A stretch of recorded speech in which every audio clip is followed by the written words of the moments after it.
दोस्तों आज के समय में ट्रांसपोर्टेशन का काम काफी ज्यादा आसान हो चुका है। इसका कारण है ये बड़े बड़े ट्रक्स। ये ट्रक्स किसी भी तरह का लोड उठाने में सक्षम है। ये ट्रक्स घंटों का सफर तय करके आपका सामान एक जगह से दूसरी जगह पहुंचाते हैं।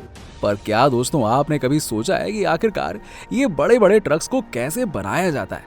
इस वीडियो में आज हम आपको ट्रक बनाने का पूरा प्रोसेस बताएंगे, तो इस वीडियो को एंड तक जरूर देखिएगा और हाँ, चैनल को सब्सक्राइब जरूर कर लीजिएगा।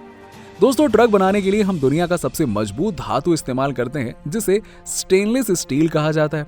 अब बात करें ट्रक के स्पेयर पार्ट की, तो इन्हें हम बाहर से मंगवाते हैं। सबसे पहले हम देखेंगे कि ट्रक का फ्रेम कैसे बनाया जाता है और इसके बॉडी को बनाने के लिए ड्रिलिंग मशीन से इसमें गियर बॉक्स हेडलाइट लगाने के लिए इसकी बॉडी फ्रेम में होल पहले से ही कर लिए जाते हैं और फिर आगे हम इसमें जरूरी चीजें जैसे कि सस्पेंशन, एयर टैंक, ब्रेकेज को बड़ी सावधानी से और मजबूती से इसमें फिक्स करते हैं।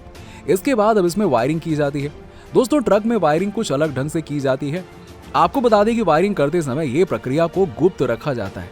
फिर इसे एक असेंबली लाइन में ले जा करके इसमें एक्स्ट्रा सस्पेंशन और फ्रेम माउंटेड पार्ट को एक साथ मिलाकर असेंबल किया जाता है। अब दोस्तों ये सब होने के बाद इसे एक दूसरे स्टेशन में ले जाया जाता है जहां पर इस पर पेंटिंग का काम होना होता है। दोस्तों आज के समय में मार्केट में अलग अलग रंगों के ट्रक दिखाई देते हैं। ट्रक को आकर्षक बनाने के लिए इस पर पेंटिंग की जाती है। दोस्तों ट्रक की बॉडी पर पेंट लगाने के लिए एक खास किस्म के रोबोटिक हैंड का इस्तेमाल किया जाता है जो एक एक करके सारे ट्रक्स को पेंट करता है।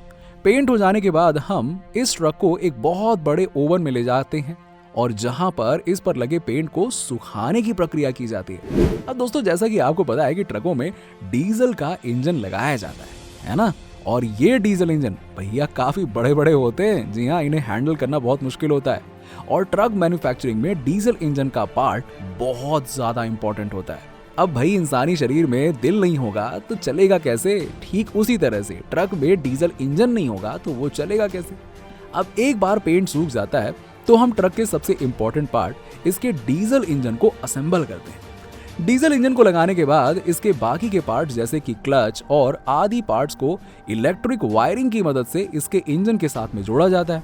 इंजन और उसके बाकी पार्ट्स को असेंबल करने के बाद अब हम इसके बॉडी में लगे डीजल बॉक्स में डीजल और बैटरी बॉक्स में बैटरी को लगा देते हैं और इसे अच्छे और मजबूती से फिक्स कर दिया जाता है। ये सब होने के बाद इस असेंबल्ड ट्रक को एक बड़े से जैक पर रखकर इसे खड़ा किया जाता है, जिसके बाद इन ट्रक्स में इनके टायर्स को फिट किया जाता है। दोस्तों ट्रक का वजन बहुत ही ज्यादा होता है जिसके लिए इसके पहियों को मजबूत होना और इनकी असेंबलिंग काफी ध्यान से करी जाती है। दोस्तों ट्रक का साइज काफी बड़ा होता है जिसको देखते हुए इनके केबिन को उसी के हिसाब से डिजाइन किया जाता है ताकि ट्रक के ड्राइवर को सफर में तकलीफ ना हो। और ट्रक के केबिन को लगाने के लिए ट्रक को एक अलग असेंबली लाइन में ले जाया जाता है जहां पर इसमें डिजाइन किया हुआ केबिन असेंबल करते हैं। इसके बाद इसमें पहले से ही मंगवाए गए स्पेयर पार्ट्स जैसे कि विंडोज, हेडलाइट्स और बाकी की चीजों को ट्रक में अच्छे से और मजबूती से फिक्स किया जाता है जिससे इसका एक नया लुक बनकर तैयार होता है। केबिन को असेंबल करने के बाद केबिन के अंदर इसके सीट को असेंबल किया जाता है। इन सीट्स को भी काफी सावधानी से डिजाइन और असेंबल किया जाता है ताकि ड्राइवर को कोई तकलीफ ना हो। तो दोस्तों इस पूरे प्रक्रिया के बाद अब जाकर एक ट्रक बनकर हो जाता है तैयार। देखा आपने, ऐसे ही इन फैक्ट्रीज में ढेर सारे ट्रक को असेंबल किया जाता है, पर फैक्ट्री के बनाने के बाद इसे डायरेक्ट मार्केट में नहीं भेज दिया जाता है। जी हाँ, मार्केट में भेजने से पहले इन ट्रक्स को अच्छी तरह से वातावरण में टेस्ट किया जाता है कि भैया दम वम है या फिर नहीं, या फिर ऐसी खाली ढांचा खड़ा हो गया है ना? तो इसकी टेस्टिंग बहुत जरूरी है जिससे इन ट्रक के हर फंक्शन को अच्छे से मॉनिटर किया जाता है और फिर इन टेस्ट के पास हो जाने के बाद ही इन्हें मार्केट में भेजा जाता है ताकि कोई नुकसान ना हो। अब दोस्तों ये तो बात हो गई ट्रक की, पर जब हम बात करते हैं पब्लिक ट्रांसपोर्ट की तो हमारे मन में सबसे पहले जिस ट्रांसपोर्ट का नाम आता है वो है बस। ये बसेस एक साथ कई सारे पैसेंजर्स को अपने साथ लेकर चलती है और ये बाकी ट्रांसपोर्ट के मुकाबले काफी सस्ती भी होती है। तो चलिए लगे हाथ इन बसेस के बारे में भी जान लेते हैं कि आखिरकार इन्हें कैसे फैक्ट्री में बनाया जाता है। देखिए, बस बनाने की शुरुआत सबसे पहले उसके बॉडी से की जाती है। इसकी बॉडी को बनाने के लिए हम स्टेनलेस स्टील और एल्यूमिनियम का यूज करते हैं और तमाम वर्करों द्वारा इस बस के अलग अलग पार्ट्स को असेंबल करके इसकी बॉडी को तैयार किया जाता है। जब एक बार बॉडी को तैयार हो जाती है तो उसको पेंट कर दिया जाता है, जिसके लिए उसे एक बड़े से टैंक में डुबोया जाता है, जिस रंग का पेंट बस पर लगाना होता है, और फिर इसे हम सूखने के लिए रख देते हैं। पेंट लगाने के बाद जब वो अच्छे से सूख जाता है तो फिर हम इसके इम्पोर्टेंट पार्ट यानी कि इंजन को रेडी करते हैं। अब दोस्तों, इंजन तैयार करते समय इसमें गियर बॉक्स भी लगाया जाता है और इसके बाद बस के चेसिस को बनाने की प्रक्रिया शुरू होती है, जिसमें फ्रंट और रियर एक्सेल और इंजन को चेसिस पर अटैच किया जाता है। अब ये सब हो जाने के बाद बस की पूरी बॉडी बनकर हो जाती है तैयार।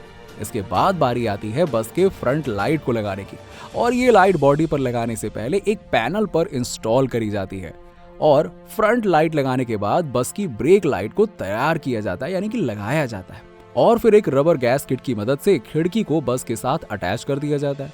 और इसके बाद शुरू होता है बस के फाइनल फर्निशिंग का काम, जिसमें बस पर इन स्टिकर्स और रेडियम को चिपकाने जैसे काम करे जाते हैं। अब ये सब प्रक्रिया के बाद जाकर एक बस बनकर हो जाती है तैयार, और फिर बारी आती है इन बसेस की टेस्टिंग की। जैसे ट्रक की टेस्टिंग की थी ना, वैसे इनकी भी तो टेस्टिंग जरूरी है। जी हाँ, क्योंकि इसमें तो बहुत सारे पैसेंजर्स होते हैं, इसलिए इन्हें टेस्ट करना बहुत जरूरी है। अब यहाँ पर हर तरीके से टेस्ट किया जाता है और सारे पार्ट्स को अच्छे से मॉनिटर किया जाता है। टेस्ट पास करने के बाद ही इन बसेस को मार्केट में भेजा जाता है। तो दोस्तों, ये तो हमने देख ही लिया कि बसेस और ट्रक को कैसे बनाते हैं, पर एक चीज है जिसके बिना ये सारे ट्रांसपोर्ट व्हीकल चल नहीं सकते। जी हाँ दोस्तों, बिल्कुल सही समझ रहे हैं आप। अरे भाई, बसेस और ट्रक में लगने वाले टायर्स। किसी भी ट्रांसपोर्ट व्हीकल के लिए उसके टायर्स का मजबूत होना बहुत जरूरी है, तभी वो इन भारी भरकम ट्रक व फिर ट्रांसपोर्ट्स का वजन संभाल सकते हैं। जी हाँ दोस्तों, आज के समय में मार्केट में अलग अलग किस्म के टायर्स मौजूद हैं। तो आइए देखते हैं इन मजबूत टायर्स को फैक्ट्री में कैसे बनाया जाता है। देखिए दोस्तों, टायर बनाने के लिए 15 अलग अलग चीजों को मिक्स किया जाता है, जैसे कि natural synthetic rubber, carbon black. इन सभी चीजों को हाई टेम्परेचर पर एक बड़े से ब्लेंडर में हीट किया जाता है और उसके बाद एक रबर शीट बनाकर बाहर निकल आती है, और फिर पॉलिएस्टर फैब्रिक पर ब्लैक लेबल लगाकर इस पर धागे चिपकाए जाते हैं, और फिर रबर शीट को एक एक्सट्रूडर में डाला जाता है, जिससे वो एक मोटा आकार ले लेता है, और फिर इस मोटे रबर पर कलर लगाया जाता है, और फिर हम इन रबर ट्रैप्स को काट लेते हैं, जिसके बाद ही इन टायर्स पर मेटल रिंग लगाए जाते हैं, और फिर इन रबर चिप्स को मशीन के एंड में और स्टार्ट में लगाया जाता है, और इसके ऊपर एक और रबर शीट लगाई जाती है, और फिर मशीन का बलून फुल करके इस रबर को एंड में मोड़ देते हैं। टायर का इंटीरियर पार्ट बनकर तो देखिए भैया हो चुका है तैयार, और इसके बाद अब हम टायर के बाहरी हिस्से को बनाते हैं, जिसमें टायर के दोनों हिस्सों को जोड़ा जाता है, और इसके बाद इस टायर को एक सांचे में डाल दिया जाता है, जो इसे एक परफेक्ट शेप दे देता है, और इस तरीके से एक टायर बनकर हो जाता है पूरी तरीके से तैयार। अब देखिए, टायर तो बन गया है।